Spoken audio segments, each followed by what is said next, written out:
Kadesh, a primeira grande batalha da história. Na antiguidade, banhada pelas águas perenes do rio Oronte, erguia-se a cidade de Kadesh, um bastião de poder e centro de comércio vital. Kadesh testemunhava o pulsar de culturas e o intercâmbio de riquezas entre as mais distantes civilizações. Entretanto, sob a aparente calmaria, as tensões políticas fervilhavam, tecendo o prelúdio de um confronto épico. Cercada pela majestosa natureza que adornava suas fronteiras, a cidade aguardava o desenrolar de um evento que se eternizaria nas páginas da história: a Batalha de Kadesh.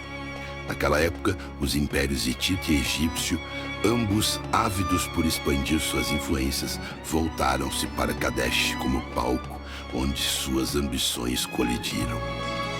Com o desdobrar das estandartes e o ecoar dos tambores de guerra, milhares de soldados, carros de guerra e cavalos alinharam-se sob o sol escaldante, prontos para gravar seus nomes através do aço e do sangue. O ar vibrava com a tensão de iminentes estratégias e confrontos. Cada movimento, um verso na poesia da destruição. A Batalha de Kadesh foi a primeira grande batalha da história, pelo menos daquelas que conhecemos os registros. Foi um confronto entre dois impérios antigos que disputavam territórios no Oriente Médio. Essa foi uma batalha entre os egípcios e os hititas. Não foi apenas um confronto militar, foi um momento definidor nas relações entre duas grandes civilizações que moldaram o curso da história. Antes de iniciarmos nosso relato sobre a grande batalha, vamos embarcar em uma verdadeira viagem no tempo para conhecer um pouco mais sobre os impérios beligerantes. Nessa jornada, exploraremos não apenas os exércitos e as estratégias, mas também as ambições imperiais e os conflitos anteriores que configuraram o palco para este épico confronto. Você deve estar curioso para saber mais sobre os povos que se enfrentaram. Então devemos começar por uma apresentação da civilização egípcia, uma das mais antigas e esplendorosas da história, e logo após vamos desvendar os mistérios dos hititas, explorando por que o seu poderoso império é frequentemente ofuscado nas narrativas da história antiga. Prepare-se, ajuste o seu assento na nossa máquina do tempo e embarque nessa fascinante jornada ao passado. O Egito Antigo formou-se a partir da unificação de dois reinos, o Alto e o Baixo Egito, que, por sua vez, foram o resultado da união entre pequenos estados que surgiram às margens do rio Nilo, os chamados nomos. Durante os governos das 4 primeiras dinastias, o Egito teve pouco contato com outros povos, o que contribuiu para que a sua cultura se distinguisse muito das demais.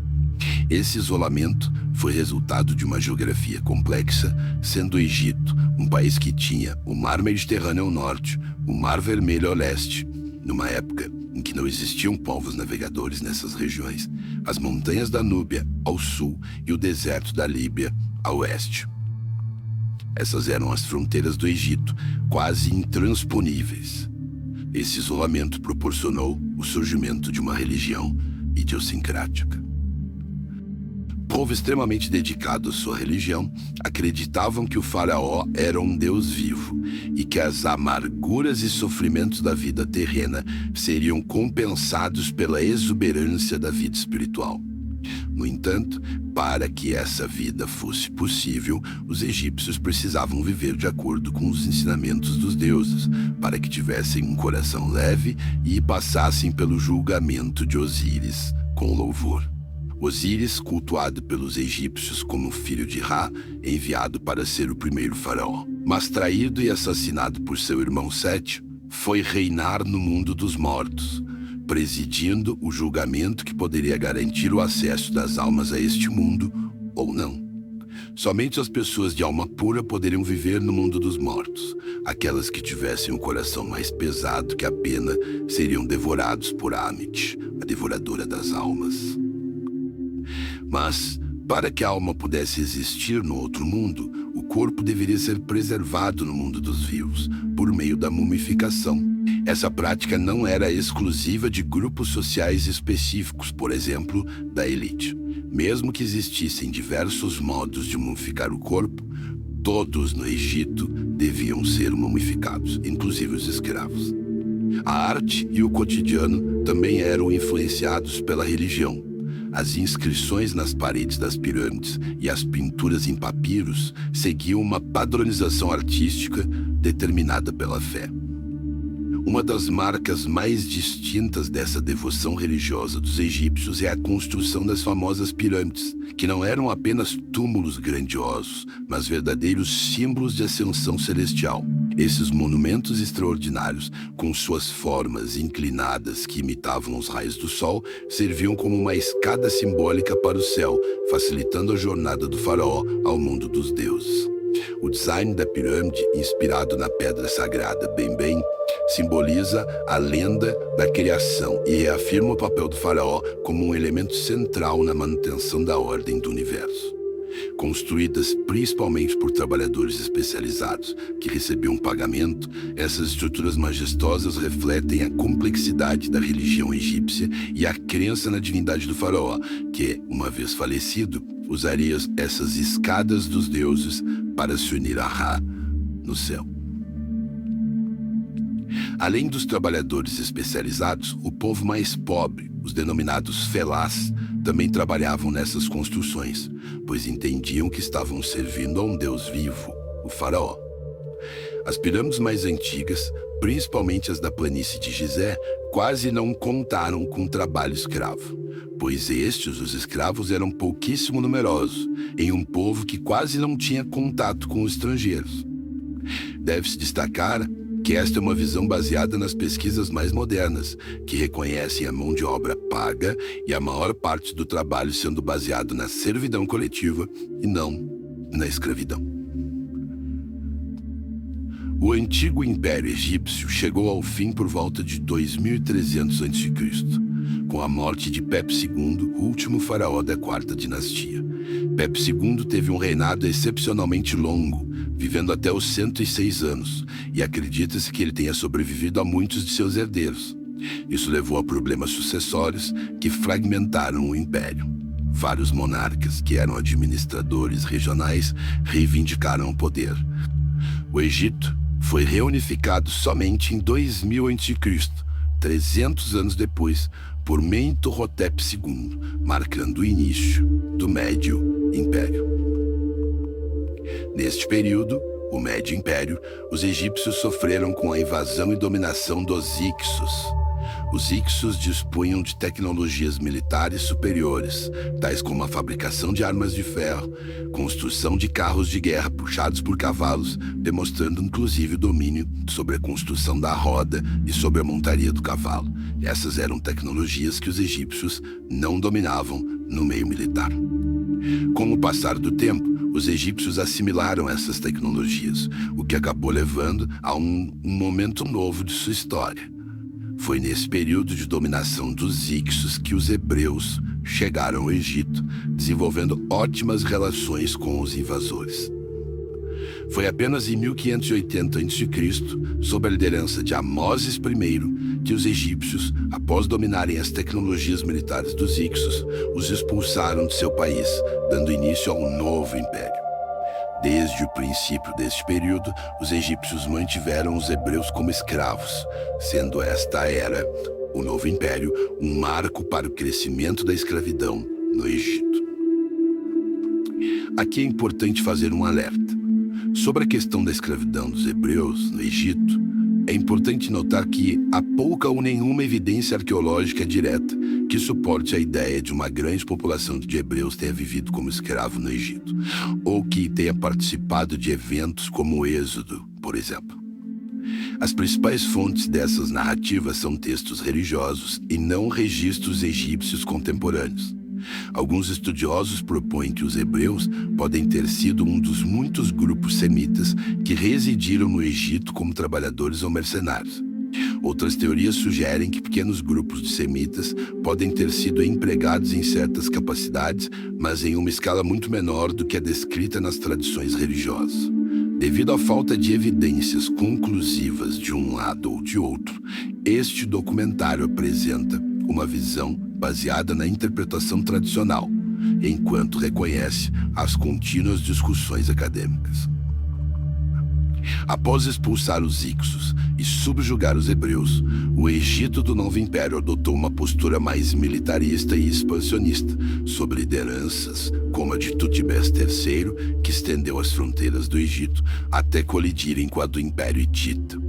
Essa expansão não foi apenas uma busca por territórios, mas também um encontro de ideologias, de culturas e de religiões que definiram a política regional por séculos. As tensões crescentes entre as duas grandes potências eventualmente levaram ao conflito direto na Batalha de Kadesh, um episódio que não só testaria o poderio dessas civilizações, mas também delinearia o mapa político do antigo Oriente Médio.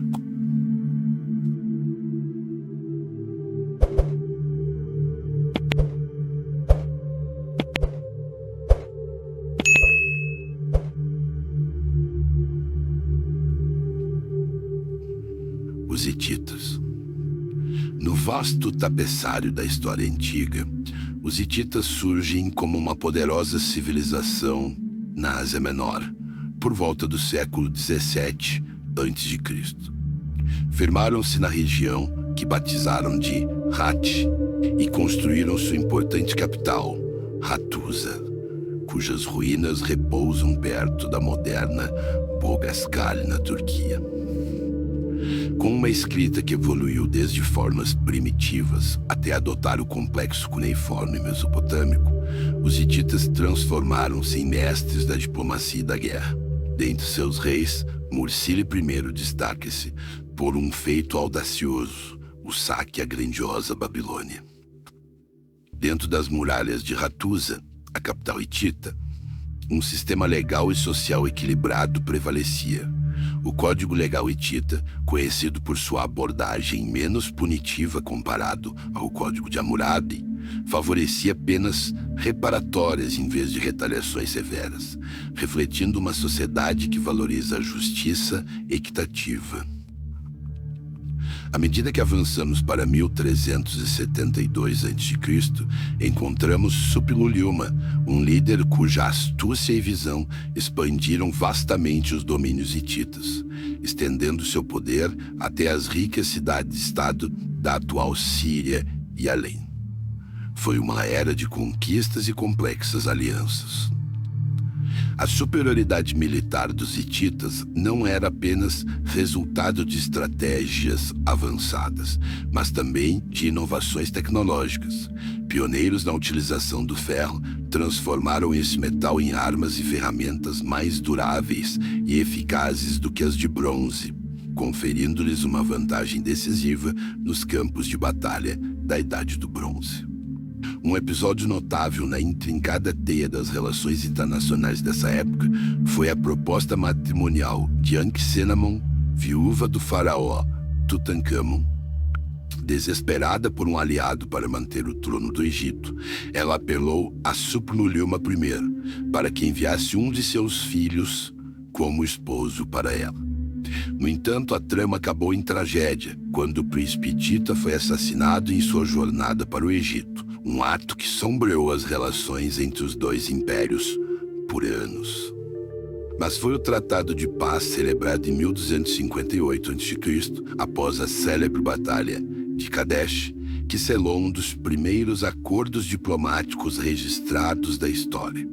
Esse tratado foi fortalecido por laços matrimoniais quando Ramsés II, o grande faraó egípcio, desposou a princesa hitita Matorneferure, numa união que simbolizava a fusão de dois mundos e a busca por estabilidade e paz.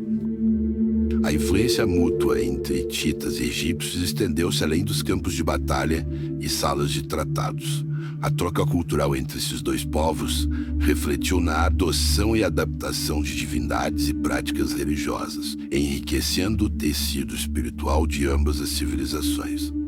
Apesar da força e inovação dos hititas, particularmente evidenciada em seus carros de guerra e em uma sociedade estruturada em torno do mérito e do dever, o império começou a declinar no final do século XIII a.C., sucumbindo, eventualmente, sob a pressão dos misteriosos povos do mar.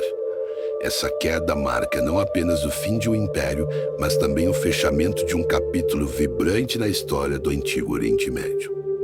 O declínio do Império Hitita, no final do século XIII a.C., teve repercussões duradouras, moldando o futuro geopolítico da região.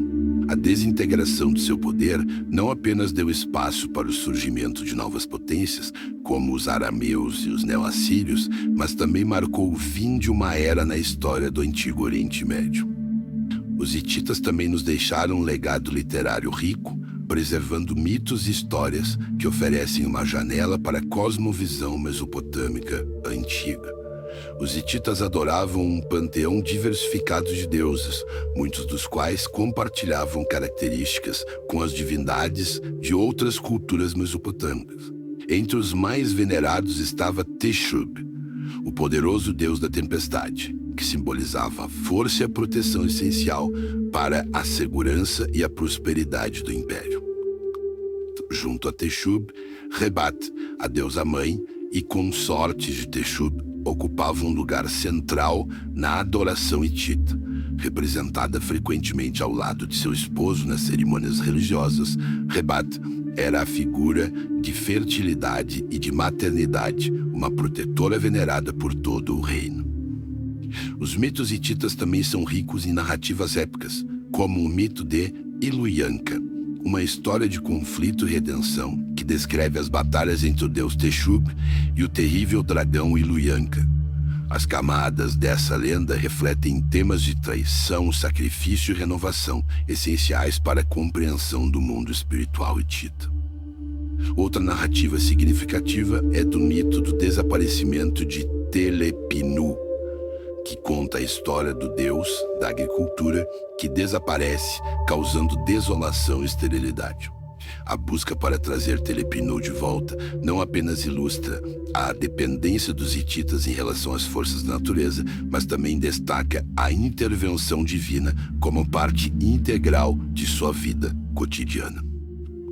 Esses textos não apenas ilustram a complexidade de suas crenças religiosas, mas também fornecem insights valiosos para a vida cotidiana e as interações sociais daquela época.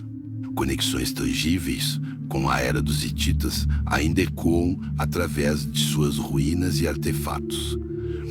De relevos que detalham rituais religiosos a inscrições que registram tratados de paz, essas relíquias arqueológicas convidam-nos a explorar um capítulo fascinante da história humana, proporcionando uma ponte visual entre o passado distante e o presente. Enquanto as histórias de diplomacia e alianças tecem a complexa tapeçaria das relações entre hititas e egípcios, é no campo de batalha que o verdadeiro poder dessas antigas superpotências se revela. Avançando para a próxima parte do nosso vídeo, mergulharemos nos aspectos militares que definiram tanto o Egito quanto o Império Hitita. Exploraremos as estratégias, as tecnologias e as armas que permitiram a essas civilizações não apenas expandir os seus impérios, mas também defendê-los contra adversários formidáveis. Prepare-se para descobrir como os faraós e os reis guerreiros moldaram o destino de seus povos através da força, inovação e da arte da guerra.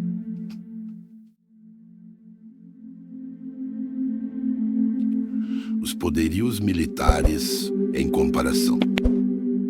Ao adentrarmos o terceiro capítulo de nossa jornada pelo passado, exploramos os poderios militares de duas das maiores civilizações da antiguidade, os egípcios e os hititas. A Batalha de Kadesh não apenas colocou esses dois gigantes frente a frente, mas também destacou o apogeu de suas capacidades militares. O exército egípcio, sob o comando de Ramsés II, era uma força bem organizada e formidável. Central para sua estratégia militar estava o carro de guerra, uma inovação tecnológica que combinava velocidade, mobilidade e poder de fogo. Cada carro, puxado por 2 cavalos, carregava um arqueiro e um condutor, que também podia lutar utilizando lanças ou espadas. Esses carros eram usados tanto para quebrar as linhas inimigas, quanto para realizar ataques rápidos e retiradas estratégicas. Além dos carros de guerra, o exército egípcio contava com contingentes numerosos de infantaria equipada com lanças, escudos e espadas de bronze e também de ferro. A formação militar egípcia também incluía arqueiros, cujas habilidades com arco composto permitiam ataques a longas distâncias, uma vantagem crucial em batalhas abertas. As táticas militares dos egípcios refletiam uma combinação de disciplina rígida e adaptação estratégica. A utilização de formação em linha e a coordenação entre as unidades de carros e infantaria eram fundamentais, permitindo que se adaptassem rapidamente às mudanças no campo de batalha. Em contraste, o exército hitita, sob o comando de Muwatalli II, apresentava suas próprias inovações táticas. Os hititas eram conhecidos por seus carros de guerra pesados, que diferiam dos egípcios pela inclusão de um terceiro guerreiro no veículo. Esse adicional, geralmente um soldado pesadamente armado, adicionava uma camada extra de proteção e poder ofensivo durante os embates. O arsenal hitita também incluía uma variedade de armas de ferro, material que os hititas utilizavam para fabricar espadas, lanças e pontas de flecha, mais duráveis e letais que as equivalentes de bronze. Sua infantaria, similarmente equipada com escudos, lanças e armaduras de couro, era complementada por unidades especializadas de arqueiros e tropas de choque. As táticas hititas eram agressivas e diretas, frequentemente empregando emboscadas e ataque surpresa. A habilidade de seus comandantes em utilizar o terreno a seu favor era notável, frequentemente atraindo os inimigos para emboscadas bem preparadas. Essa comparação entre os poderios militares egípcio e hitita revela não apenas as preferências e inovações tecnológicas de cada povo, mas também uma profunda compreensão da arte da guerra que definiu o resultado de muitos conflitos da época. Ao considerarmos a Batalha de Kadesh, vemos não apenas um confronto de exércitos, mas um choque de estratégias, tecnologias e táticas militares. Com essa compreensão, avançamos para o clímax dessa saga antiga, onde estratégia, coragem e destinos se encontram no campo de batalha. A Batalha de Kadesh. Detalhes e dinâmicas do confronto. A Batalha de Kadesh, ocorrida em 1274 a.C., não foi apenas uma demonstração de força, mas um xadrez de estratégias militares entre 2 dos maiores impérios da antiguidade: o Egito, sob o audaz Ramsés II, e o poderoso Império Hitita, comandado por Mutawalli II. A cidade, que era domínio egípcio, havia sido tomada pelos hititas. A batalha ocorreu quando os egípcios partiram com suas forças para retomá-la. O cenário estava montado perto das margens sinuosas do rio Orontes. Ramsés II na vanguarda de aproximadamente 20.000 homens, divididos em 4 grandes divisões nomeadas Amon, Ra, Ta e Set, avançaram com uma confiança inflamada. Os carros de guerra egípcios, engenhosamente desenhados para combinar velocidade com poder de ataque, abriram o campo de batalha, tentando uma rápida ofensiva que pretendia surpreender o inimigo. Entretanto, A astúcia de Mutawalli II desenrola-se nas sombras. Os hititas, mestres da guerra de emboscada, haviam posicionado cerca de 40 mil soldados, incluindo 3.500 carros de guerra pesados em locais estratégicos, fora da vista direta dos egípcios. Esse exército esperava o momento perfeito para atacar, e quando os egípcios avançaram para tomar Kadesh, os hititas lançaram um contra-ataque surpresa devastador, que cortou as forças egípcias através da divisão Ra, causando desordem e confusão. No tumulto, Ramsés II viu-se quase isolado, com apenas sua guarda pessoal, enquanto partes do seu exército ainda estavam em marcha. Reagindo com a precisão de um líder nato, ele reuniu rapidamente suas forças para uma formação mais defensiva. O campo de Kadesh transformou-se num mosaico de combates ferozes, com os egípcios utilizando suas habilidades com arcos e os hititas com sua superioridade em armas de ferro pressionaram com lanças e espadas. As horas de batalha intensa levaram a pesadas perdas de ambos os lados. Os egípcios estimaram em 5.000 as suas baixas. Os hititas tiveram baixas semelhantes ou provavelmente maiores. O desfecho da batalha culminou num impasse, onde ambos os lados, exaustos e sangrados, cessaram o conflito sem uma vitória definitiva. Apesar disso, ambas as nações reivindicaram para si a vitória. A verdadeira resolução veio apenas com a diplomacia. O histórico Tratado de Kadesh, anos mais tarde, em 1258, foi o que encerrou de fato os conflitos e inaugurou uma era de paz e cooperação entre os dois impérios. A Batalha de Kadesh permanece como um testemunho da complexidade da guerra antiga e da capacidade humana de transformar conflito em concórdia. Esse capítulo não apenas narra um confronto, mas desvenda as camadas de táticas, coragens e estratégias que definem as grandes batalhas da história. Kadesh nos ensina que, em meio ao caos da guerra, as sementes da paz podem encontrar um lugar para germinar. Reflexões sobre Kadesh e seu legado histórico. Conforme nosso relato sobre a Batalha de Kadesh vai se encerrando, refletimos sobre os momentos marcantes e as lições aprendidas desse confronto histórico entre duas das maiores civilizações da antiguidade, o Egito de Ramsés II e o Império Hitita de Mutawalli II. Kadesh não foi apenas um campo de batalha, foi um teatro onde as estratégias militares, as inovações tecnológicas e a bravura se encontraram em uma escala grandiosa. Os egípcios, com seus carros de guerra rápidos e ágeis, e os hititas, com suas táticas de emboscada e o uso do ferro, demonstraram virtudes e capacidades que definiram seus impérios. As nossas janelas para esse passado distante são moldadas pelos registros em templos egípcios e pelas tábuas cuneiformes hititas. Historiadores como James Henry Bastard destacam Kadesh como a batalha mais grandiosa de qualquer registro antigo, um testemunho da escala e intensidade do confronto.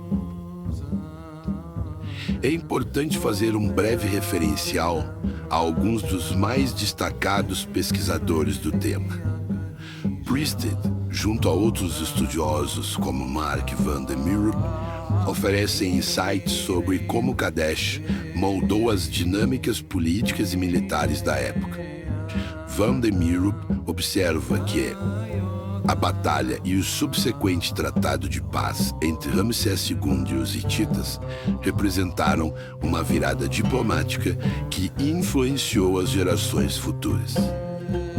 Kitchen Kennedy, em Faraó Triunfante, a vida e os tempos de Ramsés II, rei do Egito, disse: A Batalha de Kadesh, no 5º ano do reinado de Ramsés II, permanece como um dos mais famosos engajamentos militares do Egito Antigo, não apenas pela sua grande escala, mas também pela inteligência tática que ambos os exércitos demonstraram. Mark van der Merwe, em Uma História do Antigo Oriente Próximo, afirmou: o conflito em Kadesh não apenas exemplifica o choque de táticas militares, mas também destaca as intrincadas diplomacias que emergiram em seu rescaldo, estabelecendo um precedente para tratados internacionais.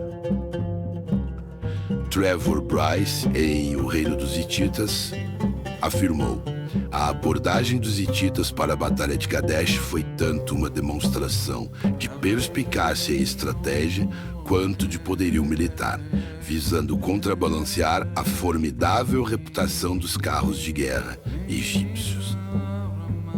James Henry Breasted, em Registros do Antigo Egito, disse: em sua conta na batalha, Ramsés II glorifica a sua própria valentia e o favor divino que levou ao que ele reivindicou como uma vitória decisiva, apesar do resultado de fato inconclusivo. William Murnane, em O Caminho para Kadesh, uma interpretação histórica dos relevos da batalha do rei Sete I em Karnak, afirmou: os relevos de Sete I não apenas imortalizam as campanhas de seu pai, mas também servem como um esforço deliberado para recontar a narrativa de Kadesh, enfatizando o apoio divino e a proeza real. Essa colisão de gigantes nos ensina sobre a complexidade das relações internacionais na antiguidade e sobre como a guerra pode dar lugar à diplomacia e à paz. O Tratado de Paz que se seguiu, o primeiro de seu tipo documentado em toda a história, não apenas encerrou décadas de conflito, mas também estabeleceu um precedente para futuras negociações entre nações. Enquanto o sol se põe sobre as ruínas de Kadesh, nos despedimos deste capítulo da história, mas não do nosso desejo de explorar. Cada pedra sobre a qual caminhamos, cada manuscrito que desenrolamos, é uma porta para eras de bravura, estratégia e humanidade. Fiquem conosco, pois ainda há muitas histórias para descobrir, muitas batalhas para entender e muitos heróis para lembrar. Até o nosso próximo encontro. Continuem curiosos, continuem explorando, pois a história é a maior aventura da humanidade. Se você gostou do nosso documentário, deixe seu like, considere se inscrever no nosso canal e acione as notificações. Muito obrigado. Até a próxima.